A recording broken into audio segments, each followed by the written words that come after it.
Eu via faísca de fogo em cada batida. E eu me lembrei muito, porque eu sempre oro assim para o meu filho, que ele também é baterista, e eu falo assim: Senhor, que o teu Espírito Santo, a cada batida, seja no bumbo, seja na caixa, seja no prato, que o teu Espírito Santo encontre um coração desejoso da tua presença. Não desperdice o talento que o Senhor colocou nas tuas mãos. E eu te aconselho, quando for se assentar ali, diga isso ao Senhor: Senhor, é hoje que a cada batida sairá faísca de fogo e encontrará corações desejosos do teu Espírito Santo. Vai encher a terra, para encher a terra do louvor do teu nome. Amém. Glória a Deus. Glória a Deus. Aleluia. Eu não podia deixar de falar, porque é maravilhoso o que o Senhor tem para fazer neste lugar. E nesta tarde o Senhor está aqui e Ele vai nos ajudar a entender o que é gerar no Espírito. E eu creio que todas nós que estamos aqui já começamos a fazer isso há um tempo atrás, desde o dia que esse tema foi gerado no coração de vocês. O Senhor já começou a gerar na vida de vocês, através dos seus sonhos, aquilo que Ele quer fazer na vida de vocês para acrescentar no reino dEle. Eu estou aqui com muito temor, porque desde o dia que eu soube o tema, eu dizia: Senhor, eu sei que o Senhor faz em nós para que através de nós o seu nome ainda seja mais exaltado. O que é que eu preciso gerar? O que é que eu não estou gerando? O que é que eu tenho gerado? E isso o Senhor tem dado muitas respostas. E eu quero, então, com essa palavra, a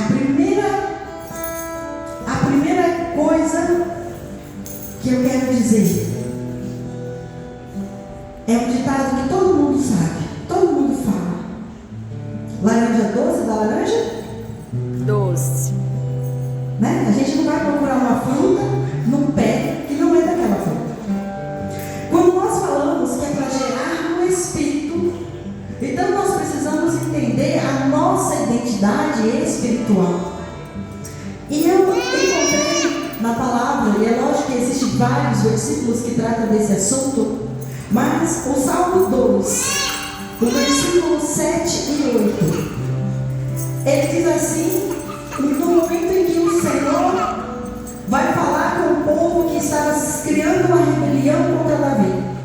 Ele chega ali no momento de repreensão daquele povo e ele diz assim: proclamarei o decreto do Senhor. Ele disse: tu és meu filho, hoje te gerei. Pede-me e te darei as nações como herança e as extremidades da terra como propriedades. Então aqui o Senhor estava defendendo aquilo que ele tinha gerado. O Senhor estava ali dizendo para aquele povo, repreendendo aquele povo, porque estava contra o ungido do Senhor. Então hoje, para nós entendermos o que é que nós vamos gerar para acrescentar no reino de Deus, a primeira coisa que nós precisamos entender é que se nós somos de Deus, filhas de Deus, se nós somos espíritos de Deus, nós temos toda a capacidade de gerar no Espírito de Deus, porque Ele mesmo nos defende. Porque nesse salmo, quando o Senhor repreende aqueles que estavam contra Davi, Ele fala com muita seriedade. Ele diz: esse fui eu que gerei, eu estou defendendo essa causa. Então é isso para esse nosso dia de hoje, sobre gerar no Espírito. O primeiro passo que você tem que fazer é reconhecer que você é um ser espiritual, que você é um ser que foi gerado por Deus, como um ser que pode também gerar como Ele, porque assim Ele te deu poder. Porque assim Ele te deu poder. A gente vê isso também lá em 1 Coríntios, no versículo 2, no capítulo 2, versículo 15, quando ele diz assim: mas o que é espiritual discerne bem tudo, e a ele de ninguém é discernido. Então o que acontece? Quem é do Espírito entende as coisas do Espírito. Quem está no Espírito de Deus vai produzir frutos do Espírito de Deus. E se nós estamos nessa casa, e se nós tiramos uma tarde de sábado para vir ao culto, para ouvir sobre gerar no Espírito, esperando no tempo de Deus, isso significa que o Senhor já está em nós, que o Senhor já gerou em nós um sonho de sonhar o sonho dele. E isso é muito importante. E agora, depois de falar sobre essa identidade, que eu posso dar muitos exemplos das mulheres da Bíblia que fizeram isso. Existem várias, e a gente pode falar delas com muita propriedade, porque quantas fizeram e fizeram tantas coisas. Mas diante dessa palavra, eu escolhi falar de uma delas. E essa, eu tenho convicção que todos vocês conhecem muito bem, já devem ter ouvido a história delas várias vezes. Mas eu a escolhi, e digo até que não foi eu que escolhi, porque eu tive até uma resistência para falar dela, porque eu gostaria muito de falar sobre Débora, porque ela gerou uma nação, porque ela orou e pediu ao Senhor assim. Mas em todo tempo, quando eu olhava para os desafios, porque é similar aos desafios que nós enfrentamos, o Senhor me trazia que eu deveria falar de Ana, porque Ana passou muito mais desafios comparado com os nossos desafios. Então, eu quero que vocês abram a Bíblia de vocês em 1 Samuel, no capítulo 1, e fiquem com ela aberta ali, porque nós vamos falar um pouquinho dos desafios que essa mulher teve para então gerar. A gente sabe que Ana, quando começa o capítulo 1, versículo 5, eu quero começar aqui, diz assim: porém, dava uma porção em dobro a Ana, pois a amava, apesar de o Senhor tê-la deixado estéril. Quem dava uma porção em dobro para Ana? Eucana, o seu marido. Então aqui começa dizendo que havia esse homem chamado Eucana, que tinha duas esposas. Uma era Penina, a outra era Ana. Penina tinha filhos, Ana não tinha filhos. Mas aqui vai dizer que este homem pegava suas esposas e todo ano ia fazer uma oferta ao Senhor nos cultos de celebração. E lá naquele momento, onde tinha que repartir o alimento, onde eles estavam celebrando depois da oferta ao Senhor, então ele fazia uma porção dobrada a Ana, porque ele amava. Só que aqui nesse versículo 5, a palavra vai fazer questão de apresentar que essa mulher, ela era estéril porque o Senhor a tinha deixado. Então até aqui o Cana não tem problema nenhum, Penina também não, porque não era eles que tinham feito isso com ela. Mas aí diz no versículo 6, mas seu rival a provocava muito, a fim de aborrecê-la, porque o Senhor a havia deixado estéril. Repete mais uma vez, o Senhor havia deixado estéril. E isso acontecia todo ano.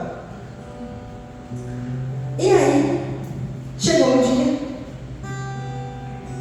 que Ana estava nas últimas, aflita, sem comer e chorando. Mas imagina, anos após anos, você indo para um culto de celebração, nas festas de celebração, junto com teu marido e com a outra esposa do teu marido, e essa outra esposa levando os filhos, e todos celebrando, e ela sem nada nas mãos, só ganhando uma porção dobrada de alimento. E ninguém podia fazer nada por ela. Mas Penina não deixava isso barato, agia com rivalidade.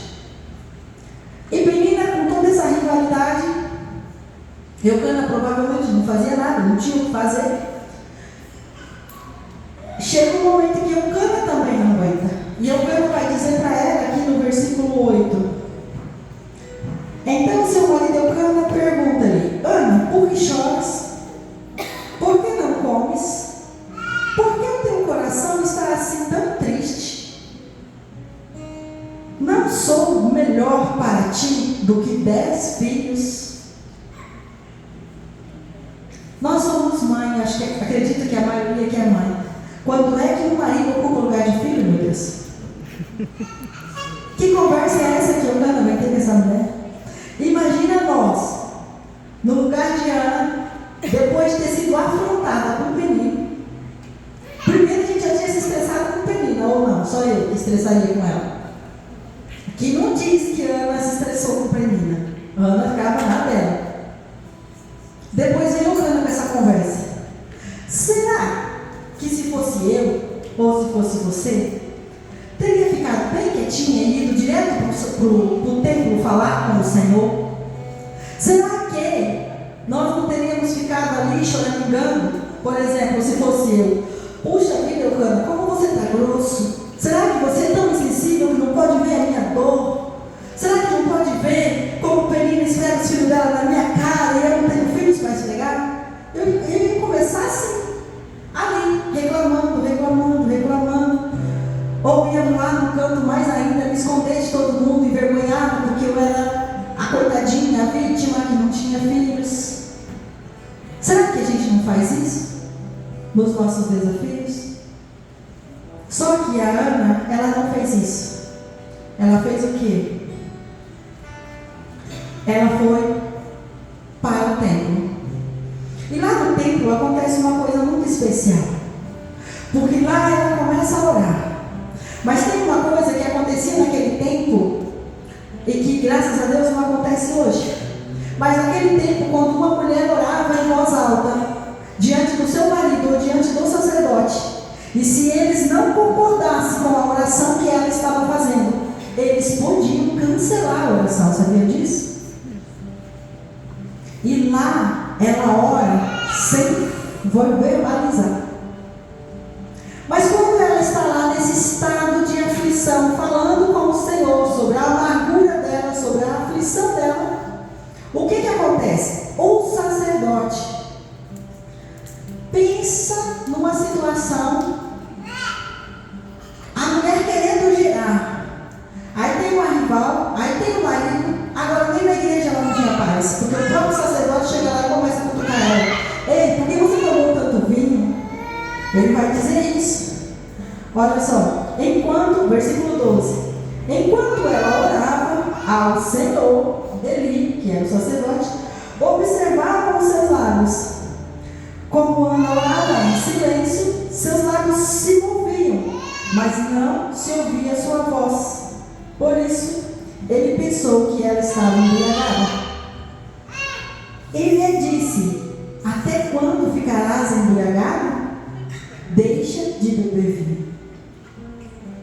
Agora pensa, se você aguentou Penina, se você aguentou o cano, será que você aguentaria o sacerdote? Já é 3 níveis aqui, o nível da afronta só estava aumentando. Cada lugar que ela ia era um para incomodar. Mas ela responde: não, meu Senhor, sou uma mulher angustiada, não bebi vinho, nem bebida forte, mas derramei a minha alma diante do Senhor. Não penses que a tua serva é uma mulher sem valor, porque tenho falado até agora da minha grande ansiedade e aflição. E ele respondeu: vá-te em paz, e o Deus de Israel te concede o pedido que lhe fizeste. Aleluia. Ela disse: que a tua serva encontre grande graça diante de ti. Então a mulher seguiu o seu caminho e comeu, e a sua aparência deixou de ser triste. Amém? Amém. Diante dessa palavra tão maravilhosa, quem aí já começou a se identificar os seus rivais? Quem aí já começou a identificar os motivos pelos quais aquilo que você tem sonhado em gerar está de repente paralisado? Aquilo que há anos você tem pensado que poderia estar fazendo e não está fazendo, ainda não aconteceu. Será que não tem algum desses? Talvez tenha a Penina, talvez tenha a Eucana, talvez tenha o sacerdote. Alguma coisa representando essas pessoas dentro do teu desejo, dentro do teu sonho, dentro do teu projeto. Hoje o Senhor te trouxe para este lugar com um propósito, para você reconhecer quem são essas pessoas que estão fazendo você ficar desfocada do projeto principal, a olhar para esses rivais, ao invés de olhar para o Senhor. Então, nós vamos olhar 3 passos. E eu esqueci de perguntar quanto tempo eu tenho. Ah, tá. Obrigada. Então, vai dar tempo. Tranquilo. Então, como gerar?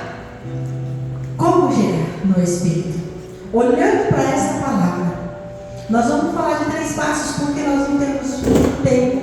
O importante é entender que nós estamos com aquele que é a maioria, que é o Senhor. E quando o Senhor está conosco, nada pode mudar a realidade daquilo que Ele já liberou para nós. Então a primeira coisa que nós podemos identificar que Ana fez, com muita propriedade, ela voltou o seu coração para o Senhor. Ela não se deixou a amargura tomar conta dela. Ela não deixou nem Penina, nem Eucana, nem o sacerdote vencer nas ações negativas sobre ela. Ela foi para o Senhor. E quando ela faz a oração ao Senhor, ela entrega de todo o coração. E quando ela entrega isso de todo o coração, eu vejo e me identifico com aquela passagem lá do profeta Joel. Que lá no profeta Joel, ele vai dizer assim, quando ele está aconselhando o povo, no capítulo 2, versículo 12 e 13, ele vai dizer assim: volte para mim de todo o coração, venham a mim com jejum, choro e lamento, não rasguem as roupas em sinal de tristeza, rasguem o coração, volte para o Senhor o seu rosto, pois Ele é misericordioso e compassivo, lento para irar-se e cheio de amor, está sempre pronto para voltar atrás e não castigar. Não sei se nessa versão está assim. Arrepende-se da desgraça que enviar. Aqui nessa versão está assim: está sempre pronto a voltar atrás e não castigar. Quem sabe ele mude de ideia e lhes envie bênção em lugar de castigo. Olha só, por que eu me identifiquei em trazer este versículo do tempo de Joel para essa história de Ana? Lembra que era o Senhor que tinha feito o inferno? E por que será que naquele dia, diante daquela oração, diante daquele rasgar de coração, diante daquela entrega, não é para esfregar na cara de Penina, não é para dizer para Eucana que eu também posso, não é para dizer para ninguém que eu sou mãe, mas eu quero louvar o teu nome. Pensa que amor a Deus essa mulher tinha neste momento. Que coração é esse capaz de entender que não há outro lugar na nossa vida que não seja para adorar o Senhor? E quando ela faz isso, então eu entendo que foi nessa entrega que o Senhor resolve, então, mudar de ideia. Porque a palavra diz que ele tinha cerrado a madre dela. Por que depois ela gera? Certamente nessa oração, ela comoveu o coração de Deus e o Senhor mudou de ideia. Mas isso por quê? Isso porque ela faz uma entrega. Isso porque ela faz uma entrega, porque ela entende que se o propósito dela não correspondesse com o propósito que o Senhor tinha para a vida dela, nada adiantaria o propósito dela. É sobre isso que o Senhor está falando conosco. O que você tem sonhado, o que você quer gerar, mas o mais importante, o que esse produto que você quer gerar gerar, o que esse fruto que você quer gerar vai acrescentar no reino de Deus. Quando você entender isso, eu tenho plena convicção que o Senhor irá conceder. Não há nada que o Senhor vai deixar de lhe dar, se você está disponível, se você está disposta a devolver isso em gratidão, em oferta, em entrega ao seu Deus. Glória a Deus, aleluia. E o segundo passo, então, que nós podemos enxergar aqui e que nós podemos aprender para a nossa realidade, que essa mulher fez, ela não teme, ela não tem medo. Quando o sacerdote chega ali falando para ela aquela palavra negativa, era um homem que tinha poder para falar e cancelar tudo que ela tinha feito. Mas eu acredito, não está escrito, isso é eu falando, que ela já orou ali por dois motivos. Orou sem falar. Primeiro, porque ela estava muito cansada. Depois, porque ela sabia que alguém podia cancelar, algum homem que estivesse por ali poderia cancelar. E naquela hora ela não sabia mais a quem recorrer. Ou melhor, ela sabia que só existia Deus que podia resolver. Então, ela faz daquela maneira. E ela faz isso sem medo, porque a hora que o sacerdote fala, ela diz para ele do que ela falava ao Senhor. Mas ela não disse para ele o que ela falou ao Senhor. Entende a diferença? Muitas vezes a gente começa um jejum, começa uma oração, em propósito de alguma coisa nas nossas vidas, e a gente corre ali e conta para o pastor, e conta para o marido, e conta para a amiga, e conta lá no trabalho, e publica no Instagram, querendo, ai como eu estou orando, ai como eu luto pelos meus sonhos.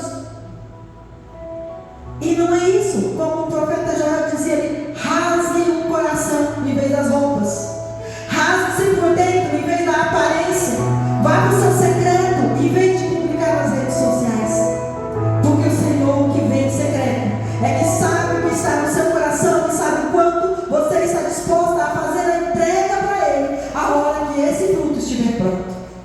E é por isso que ela faz aqui sem medo, e quando o sacerdote a questiona, ela não diz o que ela orou, ela diz sobre o quê. E ele não pode então cancelar nada, restando para ele apenas uma coisa, dizer que o Senhor te conceda o que você pediu. Ele não sabia o que ela tinha pedido, ele sabia sobre o que ela tinha pedido. E ela não disse nada para ele sobre o filho. Ela disse, eu orava ao Senhor sobre, ela vai dizer, derramei a minha alma diante do Senhor, sobre a minha alma. Ela não fala sobre o pedido. Ela só diz que ela estava angustiada, que ela não estava embriagada, e que ela estava ali derramando ao Senhor sobre a alma. Mas isso é muito subjetivo. O sacerdote não podia cancelar nada. O sacerdote não podia criar nenhum obstáculo acerca disso. Então, ela sem medo, ela entrega tudo isso ao Senhor. E fala isso ao Senhor. E quando o sacerdote diz a ela, que assim seja, né? Que o Senhor te conceda a tua petição, o que ela faz? Imediatamente ela muda o seu semblante, ela crê, ela sai dali, ela come e ela muda o seu semblante. Mas ela ainda com muita humildade, ela responde àquele sacerdote, que a tua serva encontre graça diante de ti. Que a tua serva encontre graça diante de ti.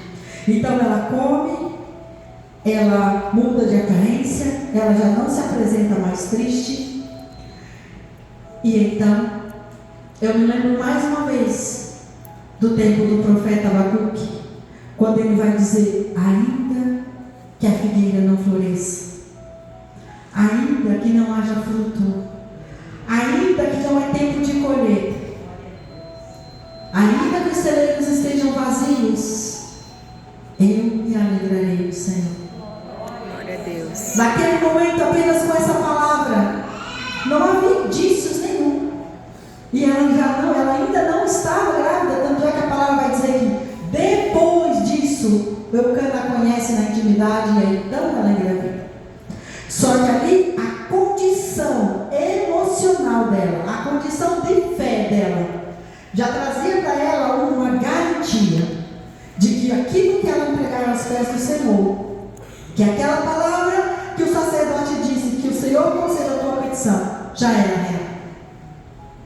E por isso ela já muda a aparência. E por isso ela já não fica mais triste.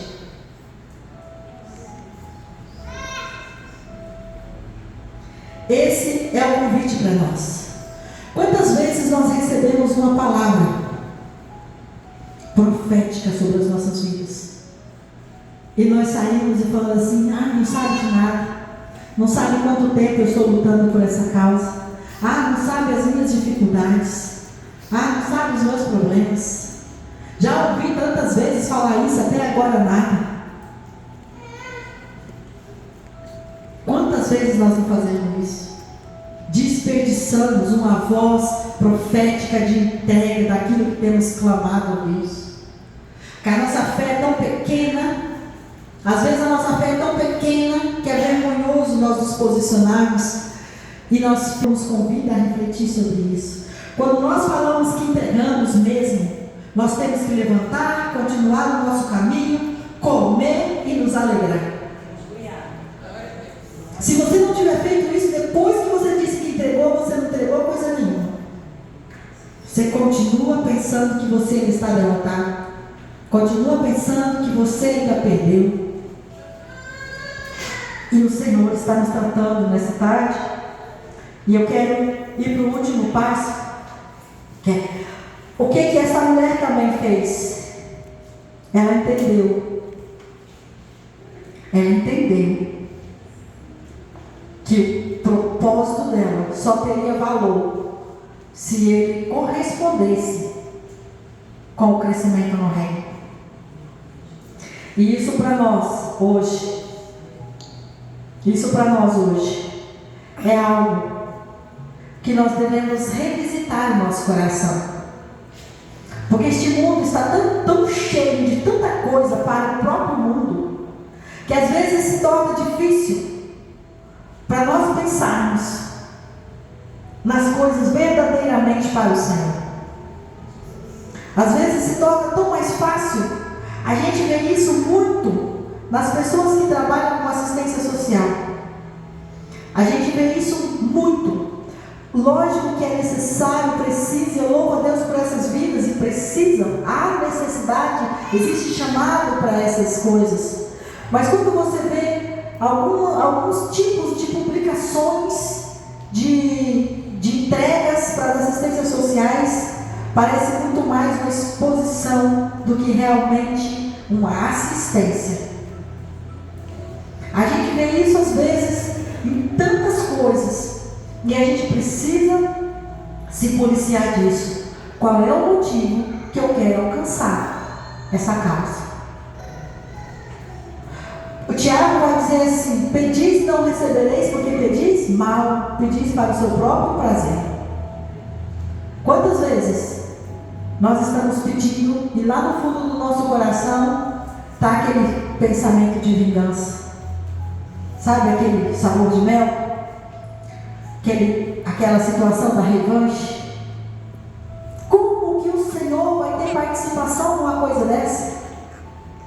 Então, vamos pensar: o que é que nós estamos querendo gerar?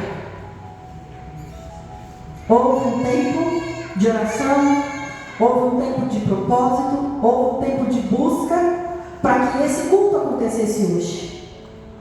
Houve um clamor ao Senhor, dizendo: Senhor, fala aos nossos corações nessa tarde, traz para nós transformação, traz para nós mudança, dentro daquilo que nós precisamos gerar no Espírito, no seu tempo.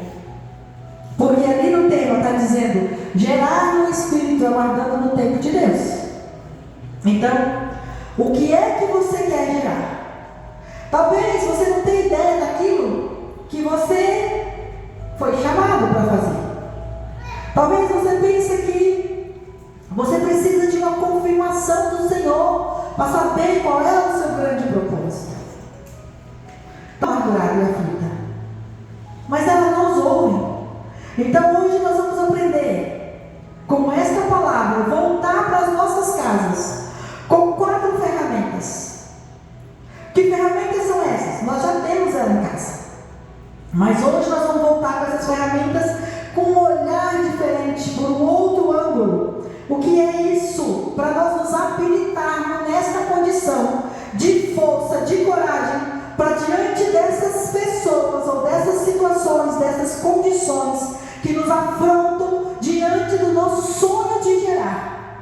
De nós termos essa condição que essa mulher teve, de não ficar reclamando junto com eles, de não ficar se sentindo a vítima diante das afrontas de quem já tinha gerado. Essas ferramentas que nós precisamos usar diariamente, nós já conhecemos, que é a oração, é a leitura da palavra, é o ouvir o Espírito Santo e buscar aconselhamento com pessoas que têm propriedade no assunto. Se nós fizermos esses 4 passos, não tem nada que está dentro do propósito de Deus a ser gerado em nós e através de nós que vai ficar parado. Mas nós precisamos, por quê? Quando nós estamos em oração com o Senhor, rasgando o nosso coração, não as vestes, não fazendo publicações, mas rasgando o nosso coração, revisitando o nosso coração, tirando todo o engano do nosso coração, falando verdadeiramente o que queremos aquele propósito, por que queremos aquele propósito, onde vamos usar aquele propósito se o Senhor nos conceder. O Senhor vai nos revelar, através da palavra e do Espírito Santo, quais são as pessoas que vão nos ajudar nesse processo. E vai funcionar. E vai dar certo. E o nome do Senhor será glorificado.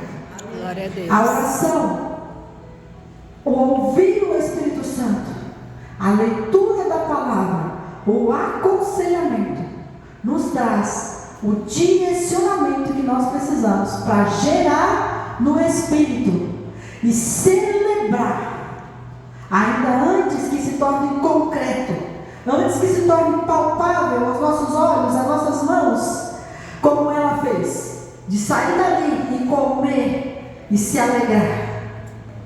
Vamos orar? Pedindo ao Senhor essa capacitação.